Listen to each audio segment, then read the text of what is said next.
There is a photograph of James Spader from the mid-1980s, somewhere between one film premiere and the next, where he stands in a well-cut suit with his hair falling loosely over his forehead and a half-smile that never quite reaches his eyes. It is the image people expect of him: cool, aristocratic, faintly dangerous. It is also, in its own way, a mask. Because behind that practiced stillness is a man who spent 40 years doing the opposite of what Hollywood asked of him. Refusing the hero, refusing the heartthrob, refusing even the comfort of being fully known. This is the story of how a boy raised in the quiet, book-lined homes of New England prep schools became the actor most trusted to play the men audiences were never supposed to trust, and why, at the height of his fame, he simply disappeared from view. James Todd Spader was born on February 7, 1960, in Boston, Massachusetts, the youngest of 3 children and the only son of Jean and Stoddard Todd Spader. There was no old money trust fund waiting for him, despite how easily people assumed there was. Both of his parents were school teachers, and the family lived, quite literally, inside the institutions that employed them. His mother taught art at the Pike School in Andover. His father taught at the Brooks School in North Andover. And for a time the Spaders made their home in the faculty housing that came with the job. It was a childhood built around education rather than inherited wealth, surrounded by his 2 older sisters and by the particular rhythms of New England academic life, a life that looked, from the outside, exactly like the pedigree of privilege, even if it was earned through chalk dust rather than trust funds. That world eventually delivered him to Phillips Academy in Andover, one of the most storied prep schools in the United States, a feeder institution for Ivy League acceptance letters and future senators. It was there that Spader crossed paths with John F. Kennedy Jr., the 2 of them moving in the same rarefied circle of young men who were, in theory, destined for law degrees and boardrooms. But Spader was never especially interested in academics. What held his attention was the theater, school plays, performance, the strange thrill of becoming someone else in front of an audience. By his own account, that pull became impossible to ignore, and at 17 years old, in the middle of 11th grade, he made the decision that would define the rest of his life. He dropped out. To his classmates, it must have looked like self-sabotage, a boy walking away from one of the surest paths to success in America. To Spader, it was simply arithmetic. He had already decided acting was what he wanted, and nothing in an 11th grade curriculum was going to teach him how to do it. So he left Andover, enrolled at the Michael Chekhov studio in New York City, and stepped out of the world that had raised him and into one that owed him nothing. What followed were the unglamorous years that almost every actor's biography contains, but that few actors from Spader's particular background actually lived through. He bartended. He drove a meat delivery truck through Manhattan traffic. He loaded freight onto railroad cars. He bussed tables. He worked, for a stretch, as a stable boy, shoveling out horse stalls in the middle of a city that had, until recently, been training him for law school and diplomacy instead. He also taught yoga, which is where, working alongside her at a Manhattan studio, he met Victoria Keel, an interior designer who would become his first wife.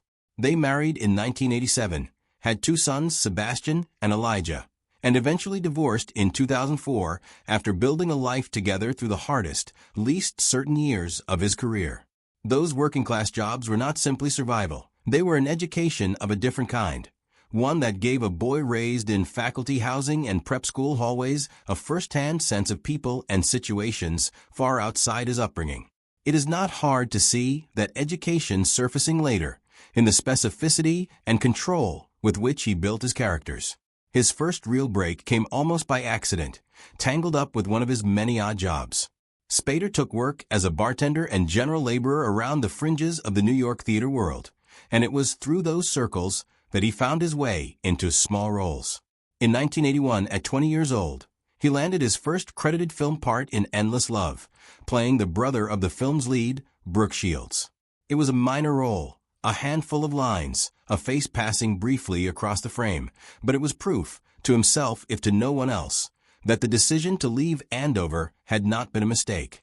What came next revealed exactly what kind of actor he intended to be.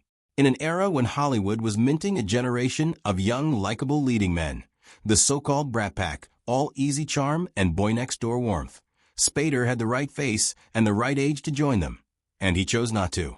Instead, he built an early career almost entirely out of characters designed to be disliked. A smug, scheming assistant manager in Mannequin, a wealthy antagonist in Tough Turf, and most memorably, in 1986, Steph McKee in Pretty in Pink, a wealthy, cruel private school student who treats other people's humiliation as entertainment. Spader played him, without theatrics, all cold precision and quiet contempt, and it became the template for the next decade of his career. He followed it with a chillingly restrained drug dealer in Less Than Zero and a manipulative young broker in Oliver Stone's Wall Street.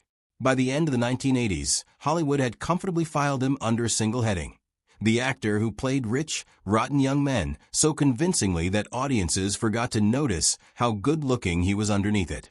Then, in 1989, a 25-year-old first-time director named Steven Soderbergh cast him in a low-budget film shot for just over $1 million, about a man who could only feel close to women by filming them talk about their sex lives on videotape. Sex, Lies, and Videotape was a sensation. It won the Palme d'Or at Cannes, and Spader, at 29, won the festival's Best Actor award for his performance as Graham Dalton, a role built almost entirely out of stillness and restraint. It should have been the moment that launched him toward conventional stardom. Instead, Spader treated it as license to go further into the strange and uncomfortable rather than out of it. He turned down the safe romantic leads that would have followed and instead chose roles like the grieving young widower in White Palace and the obsessive, paranoid man of Bad Influence and Dream Lover. That in 1994, he did step into a mainstream blockbuster, playing the linguist Daniel Jackson opposite Kurt Russell in Roland Emmerich's Stargate, a film that earned nearly $200 million worldwide and proved Spader could anchor a commercial hit as easily as an art house provocation. But true to form, he treated it as a detour rather than a destination, and went straight back to the kind of material that unsettled people, most notably David Cronenberg's Crash in 1996, a film so controversial it was banned in several countries, in which Spader played a man drawn into a subculture that finds sexual pleasure in car accidents. In 2002, he took on the role of Edward Gray in Secretary, a controlling, disciplined boss whose relationship with his secretary crosses into dominance and submission, a performance that, through careful pacing and restraint rather than shock, found something recognizably human and even tender underneath material that could easily have played as exploitative. It was around this time that television, of all places, finally gave Spader the kind of sustained recognition film hadn't. Writer and producer David E. Kelley wanted him for the role of Attorney Alan Shore on the legal drama The Practice, but network executives initially resisted. They worried an actor known for playing villains was too strange, too intimidating for American living rooms. Kelley pushed the casting through anyway, and the gamble paid off completely. Spader won an Emmy for the role, and the character proved so popular that the network built an entire spin-off series around him, Boston Legal, which ran from 2004 to 2008 and paired Spader with William Shatner in one of television's more unusual on-screen friendships. Over the course of playing Alan Shore across 2 series, Spader won 3 Emmy Awards in 4 years, a run that quietly rewrote the industry's assumptions about what kind of actor audiences would actually welcome into their homes. In 2011, Spader took what was meant to be a brief, single-episode guest appearance on the American version of The Office, playing Robert California, a job candidate who inexplicably talks his way into becoming CEO within his first day at the company. The performance was so strange and so magnetic that producers rewrote their plans and kept him on as a series regular for the following season. Then, in 2013, came a role that would define the back half of his career: Raymond "Red" Reddington on NBC's The Blacklist, a former intelligence operative turned criminal mastermind who surrenders himself to the FBI on the condition that he helps hunt down the world's most dangerous fugitives, strictly on his own terms. Spader built Reddington almost entirely out of language, turning long monologues into something closer to performance art, savoring dialogue the way a connoisseur might savor wine. The show ran for 10 seasons and more than 200 episodes, becoming one of the longest-running dramas of its era and making Spader, by its later seasons, one of the highest-paid actors on network television. In 2015, Marvel brought him into the Avengers franchise as the voice, and through motion capture, the physical performance of Ultron in Avengers: Age of Ultron, a role that gave a familiar Spader specialty, the character who is charming right up until he reveals how dangerous he is. A budget of over $1 billion in worldwide box office. For all of that visibility on screen, the man himself has remained almost deliberately unknowable. Spader has never used social media. He gives interviews rarely, and when he does, he tends to answer questions about his private life with reflection rather than disclosure. He lives in New York rather than Los Angeles, a choice he has described as a matter of simply preferring quiet to networking. Since his divorce from Victoria Keel in 2004, he has been in a long-term relationship with Leslie Stephenson, with whom he has a son, Nathaniel, born in 2008.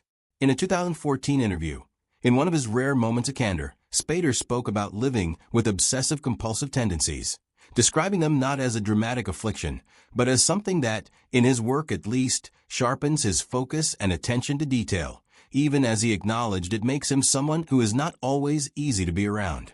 There's something fitting in the fact that an actor who built a 40-year career on characters who project total control while quietly falling apart underneath it would turn out, in his own life, to guard his interior world so closely. Spader never chased the version of stardom that was handed to him early. The leading man looks, the easy charm, the Brat Pack seat waiting for him.